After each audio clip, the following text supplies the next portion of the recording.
नमस्कार दोस्तों। एसएससी के मैथ को आसान बनाने के लिए हम सेकंड सीरीज एडवांस मैथ की आपके सामने लेकर आ चुके हैं। चलिए क्वेश्चन शुरुआत करते हैं बिना समय बर्बाद करते हुए। पहला क्वेश्चन है आपका, ये कह रहा है कि आयत एबीसीडी की भुजा AB को, सबसे पहले हम एक आयत बना लेते हैं। ये एक आयत है दोस्तों आपका, भुजा AB को, ये आयत है ABCD। AB को XYZ बिंदु द्वारा 4 बराबर भागों में बांटा गया, यानी कि हमने एक पॉइंट लेना है X, एक पॉइंट लेना है Y, एक पॉइंट लेना है हमें Z। ये 4 बिंदु हैं, 4 बराबर भागों में बांट दे। एक भाग ये है, दूसरा ये है, तीसरा ये और चौथा ये है। तदनुसार ट्रायंगल XYC, देखिए ट्रायंगल XYC है कौन सा दोस्तों। यदि हम XYC की बात करेंगे तो XYC ये ट्रायंगल है, यानी कि इसको मैं इससे मिलाने वाला हूं। एक ये हमारी लाइन हो गई और एक हमारा ये पॉइंट हो गया, तो इसका मतलब ये ट्रायंगल है हमारा। और अगर हम देख पा रहे हैं तो ये ट्रायंगल है जिसका हमें एरिया की बात करें और नीचे आयत का क्षेत्रफल है। अब मैंने कल आपको एक सीरीज में एक क्वेश्चन समझाया था कि भाई यदि इसका क्षेत्रफल 1 है तो यदि मैं इसको कंप्लीट कर देता हूं तो ये एक आयत कहलाएगा। ये एक आयत की स्ट्रिप है और इस आयत का जो क्षेत्रफल होगा छोटी वाली स्ट्रिप का, इस वाले त्रिभुज का आधा होता है। यानी कि यदि इसका क्षेत्रफल 1 है तो इसका हो गया 2 क्षेत्रफल, 2 इसका है, 2 इस स्ट्रिप का है और 2 ही क्षेत्रफल आपको इस स्ट्रिप का मिलेगा और 2 इसका मिलेगा। तो इसका मतलब आयत का क्षेत्रफल आएगा 2, 2 4, 2 6 और 2 8। पूरे आयत का क्षेत्रफल है 8 और इस छोटे त्रिभुज का क्षेत्रफल है 1। तो आंसर आ गया हमारा 1/8। मैं उम्मीद करता हूं कल की आपने सीरीज जरूर देखी होगी, उसमें हमने इसको थोड़ा सा और समझाने की कोशिश की थी। क्वेश्चन नंबर 2 देखते हैं क्या है। ये कह रहा है एक जीवा जो अपने एक सिरे पर खींची गई स्पर्श रेखा के साथ 45 डिग्री का कोण बनाती है। दोस्तों सबसे पहले हम एक सर्किल बना लेते हैं। इन्होंने कहा है कि एक सर्किल है हमारे पास भाई, क्योंकि जीवा जो होती है सर्कल में ही होती है। ये हमारे पास एक सर्किल है, एक जीवा है, एक जीवा यानी कि जीवा हो गई हमारे पास ये एक सिरे पर खींची गई स्पर्श रेखा के साथ 45 डिग्री का कोण बनाती है। इसका मतलब यदि मैं यहां पर एक स्पर्श रेखा ड्रॉ करता हूं तो ये एंगल है हमारा 45 डिग्री का, की लंबाई 6 सेंटीमीटर है। इसकी लंबाई भी दे रखी है 6 सेंटीमीटर। तो उस वृत्त की त्रिज्या की लंबाई पूछिए कैसे कितनी है। दोस्तों सिंपल क्वेश्चन है, हमें पता है कि भाई त्रिज्या होती है हमारी कहीं ना कहीं ये हमारी त्रिज्या है, ये हमारी त्रिज्या है। अगर ये R है तो ये भी R होने वाला है। आपने एकांतर वृत्तखंड के कोण पढ़े होंगे दोस्तों। एकांतर वृत्तखंड के कोण क्या होते हैं आप यहां समझ लीजिए। यदि कोई सर्कल है और एक जीवा है, इस जीवा के किसी एक छोर पर एक स्पर्श रेखा हम ड्रॉ कर दें तो इस स्पर्श रेखा और इस जीवा के बीच जो कोण होता है, इस जीवा से एकांतर वृत्तखंड में जो कोण बनता है इसके बराबर होता है, अर्थात ये वाला कोण इसके बराबर होगा। तो यदि मैं एक पॉइंट ऊपर ले लेता हूं और इसको इससे ज्वाइन कर लेता हूं तो अगर ये 45 है तो ये भी 45 होने वाला है। और आपने एक पॉइंट और पढ़ा होगा दोस्तों कि वृत्त के केंद्र पर बना कोण परिधि पर बने कोण का दुगुना होता है, अर्थात अगर ये 45 है तो ये 90 डिग्री आने वाला है। और आप देखिए मैं जानता हूं अगर ये समकोण त्रिभुज है, समकोण त्रिभुज में यदि ये भुजा 1 है, ये भुजा 1 है और ये 90 डिग्री है तो ये भुजा √2 होती है। अब आप सोचिए अगर त्रिज्या को मैं 1 मान लूं थोड़े समय के लिए तो ये 1 है, ये 1 है, तो ये वैल्यू आएगी हमारी √2। तो √2 की वैल्यू ही इसने दे रखी है 6 सेंटीमीटर। तो वैल्यू मुझे निकालनी है एक हिस्से की वैल्यू है कि 6/√2। √2 से भाग करूंगा तो 2 3 6, तो इसका मतलब ये आएगा 3√2 सेंटीमीटर। तो आंसर हमारा सी करेक्ट है। मैं उम्मीद करता हूँ ये क्वेश्चन आपके समझ में जरूर आया होगा। चलिए नेक्स्ट क्वेश्चन की तरफ हम मूव करते हैं। क्वेश्चन नंबर 3 क्या है दोस्तों। क्वेश्चन नंबर 3 है त्रिभुज एबीसी की 3 माध्यिका AD, BE और CF बिंदु G पर एक दूसरे को काटती हैं। तदनुसार यदि ट्रायंगल ABC का क्षेत्रफल 60 है तो चतुर्भुज BDGF का क्षेत्रफल बताइए। सेम क्वेश्चन मैंने आपको कल भी समझाया था, लेकिन उसमें केवल त्रिभुज का क्षेत्रफल की बात चल रही थी। यहाँ पर जो बात कर रहे हैं हम, यहाँ पर बात कर रहे हैं दोस्तों त्रिभुज की। देखते हैं कैसे। भाई ये हमारा हो गया ट्रायंगल, इस बात को आप समझने की कोशिश करेंगे। त्रिभुज है AB और C, इसका माध्यिका 3 है AD, BE और CF। अगर मैं AD माध्यिका क्या होती है समझिए, त्रिभुज के शीर्ष से सम्मुख भुजा के मध्य बिंदु को मिलाने वाली रेखा त्रिभुज की माध्यिका कहलाती है। ये एक त्रिभुज की माध्यिका है जो शीर्ष A से खींची है।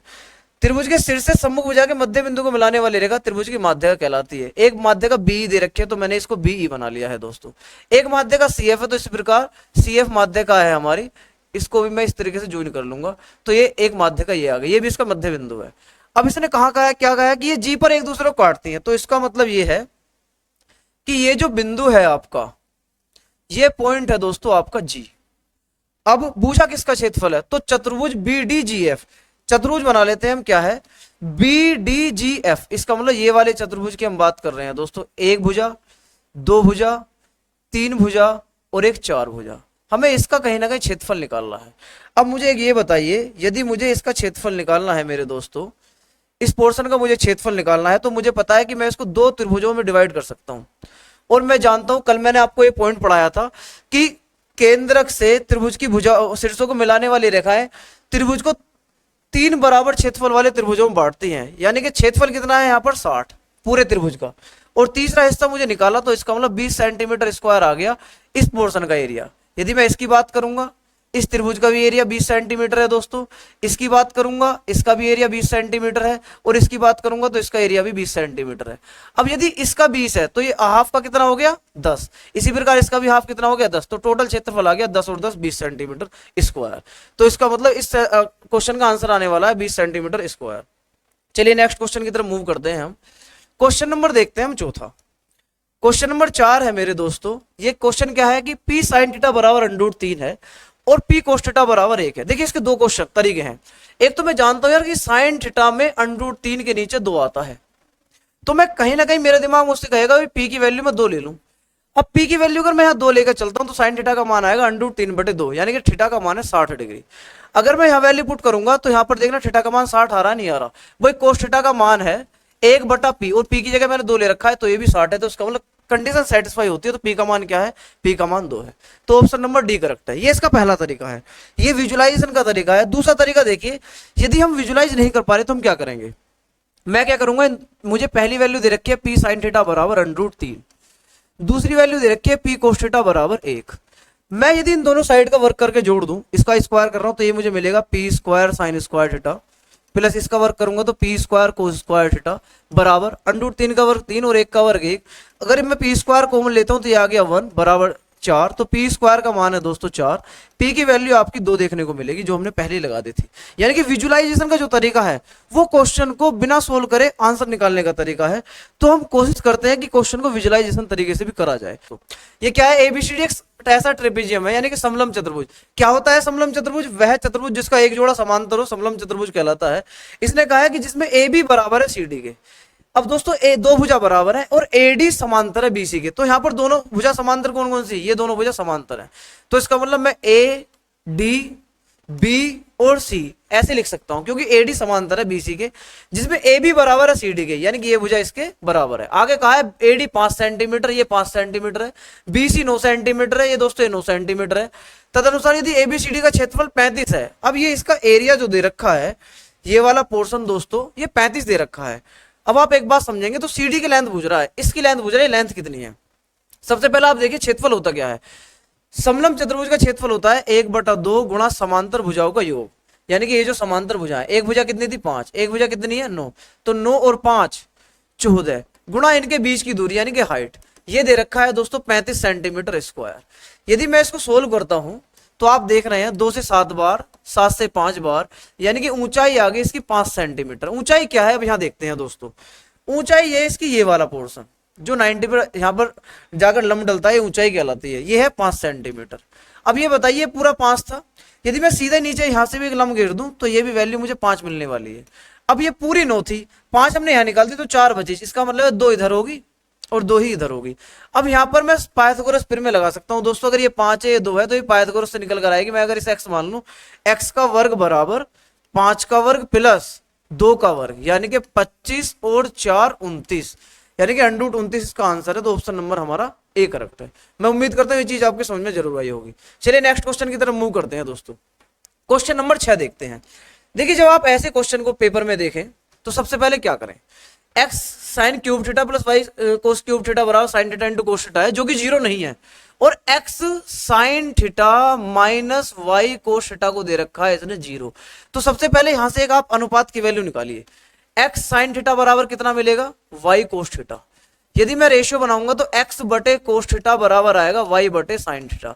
और जब भी एग्जामिनर ने इस तरह का क्वेश्चन पूछा है तो हमेशा ही दोस्तों ये जो रेशियो होता है इसका आंसर होता है। x का मान मैं कोस थीटा मानूंगा, y का मान मैं साइन थीटा वैल्यू पुट करूंगा। और यदि मुझे ये चेक करना है कि मैं सही कर रहा हूं गलत कर रहा हूं तो मैं इस वैल्यू को यहां पुट कर सकता हूं। कैसे, x के स्थान पर आप कोस थीटा पुट कर सकते हैं दोस्तों यहां पर, यानी कि कोस थीटा इंटू साइन की क्यूब थीटा। प्लस वाई के स्थान पे क्या पुट करूंगा, साइन थीटा इंटू कोस क्यूब थीटा। इस वैल्यू से देखते हैं कि क्या sign theta into cos theta देखने को मिलेगा। यदि मिल गया तो हम सही है, नहीं मिला तो गलत है। मैंने यहां से sine theta into cos theta भाल लिया दोस्तों, तो वैल्यू अंदर आई sine square theta plus cos square theta.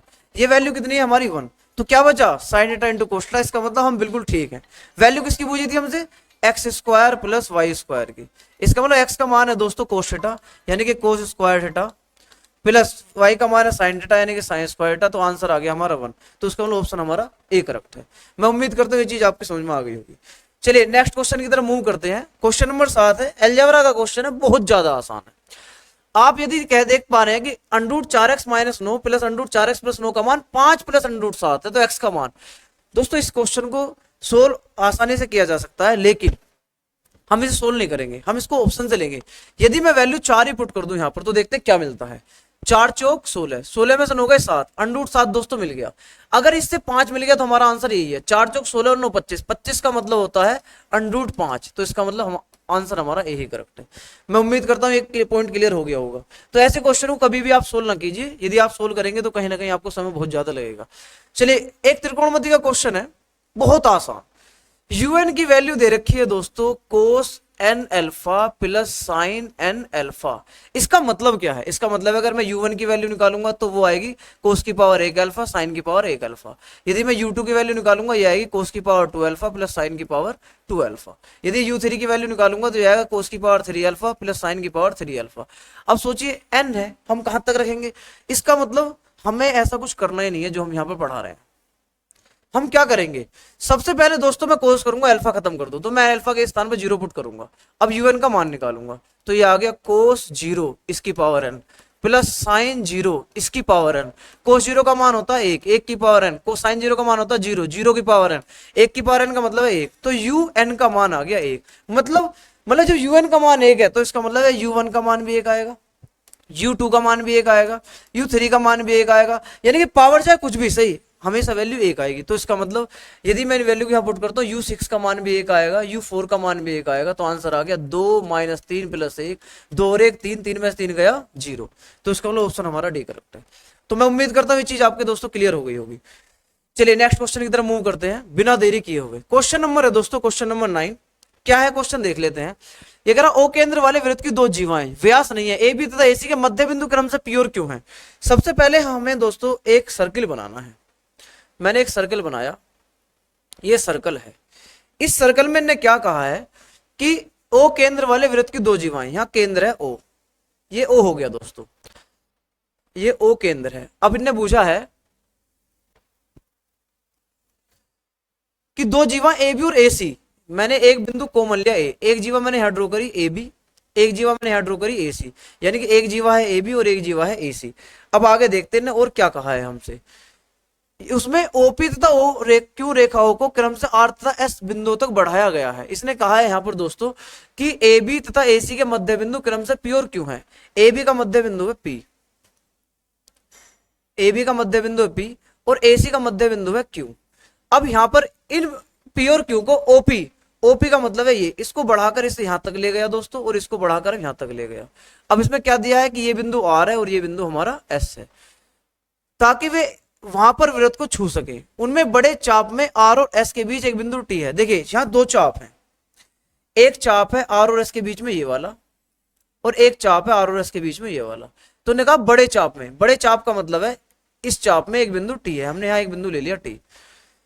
अन्य बिंदु है तदनुसार यदि एंगल बी ए सी 32 डिग्री है, बी ए सी ये है आपका 32 डिग्री, तो एंगल आर टी एस कितना होगा। एंगल आर टी एस पूछा है दोस्तों, इसका मतलब इसने जो एंगल पूछा है आर टी एस, हमसे ये वाला कोण निकलवाया इसने, ये कितना होगा।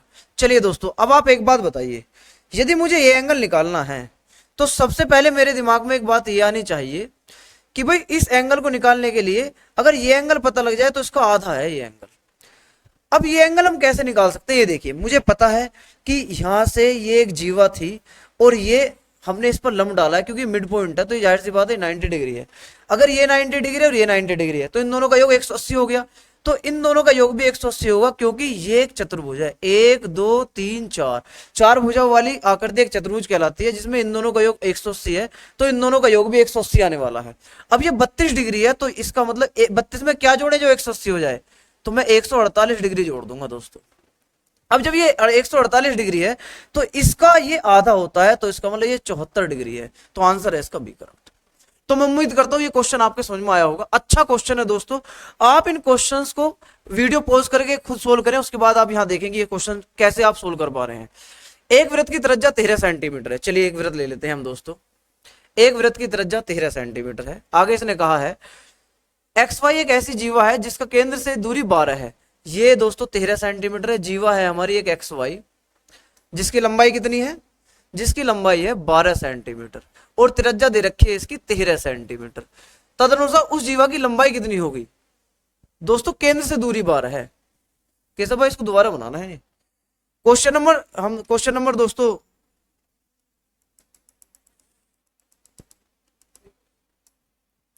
तो दोस्तों ये क्वेश्चन बेहद ज्यादा आसान है। क्वेश्चन नंबर 10 की तरफ मूव कर जाते हैं। क्वेश्चन नंबर 10 क्या है, क्वेश्चन नंबर 10 एक वृत्त की त्रिज्या 13 सेंटीमीटर है। सबसे पहले हम एक वृत्त लेते हैं और हमें बता दिया गया है कि इसकी त्रिज्या कितनी है, 13 सेंटीमीटर। यानी कि अगर मैं यहां से ये लेता हूं दोस्तों, ये त्रिज्या 13 सेंटीमीटर है। एक्स वाई ऐसी जीवा है जिसकी केंद्र से दूरी 12 सेंटीमीटर है। एक मैंने जीवा बनाई दोस्तों यहां पर एक्स वाई, यदि मैं जीवा बात कर रहा हूं तो ये एक्स वाई जीवा है और केंद्र से ये 12 सेंटीमीटर की दूरी पर है, ये 12 है।